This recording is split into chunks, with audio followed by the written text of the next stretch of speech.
Del gönün eylersin, garip gönün eylersin. Yeddin cahan içine, sen topraktan eylenin gevher can içine.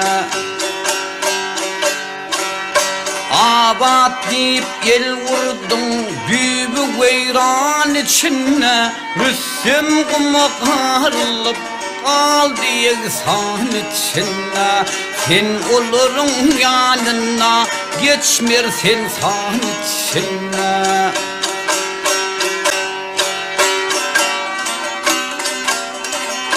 La ilahe sen sakla, ya Huday can sen sakla. Karakçıda yollarda sağı solu çakarlar, su akmayan çöllerde.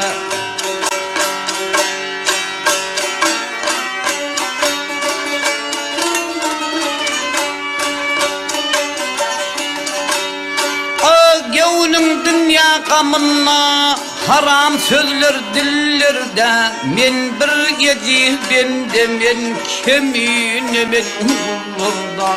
Ken günahlar kazandım az forsotlu yıllarda. Kıcalı tokoyma vur yağışı yaman içinde.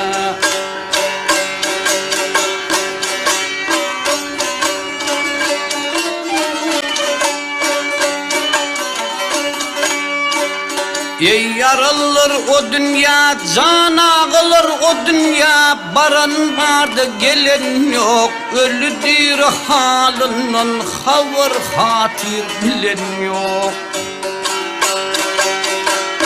Çarkı pelek elinden ağlan vardı gülen yok. Akıl yedin kardeşler, hönelirden kalan yok. Bu dünyanın vefası yoktur desem yalan yok.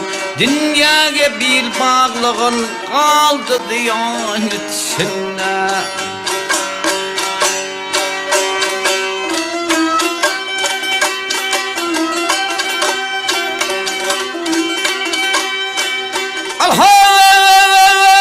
Dünyelik deyip yoğurar sen, baylık deyip yortur sen. Ta içinde dem vardır, dem içinden çıkyanca başında munkam vardır.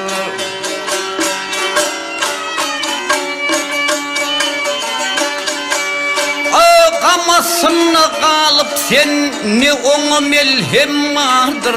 Doymaz gözün dolmağa bir kaşık uçkum vardır. Ey akılsız adamdan senden gafıl kim vardır?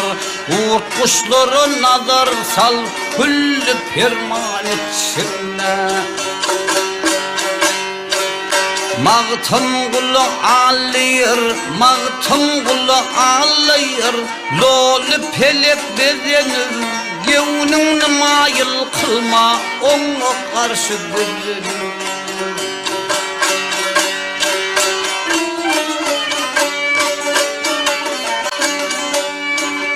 Ne prakat yatır sen, el ayağını uzunur. Acıl yatır yanında, okun yayın gezenim. Mahşer günü barıvır, imanını kazanım. Uğur geldin boş gitme, ahır zaman içinde. Ha!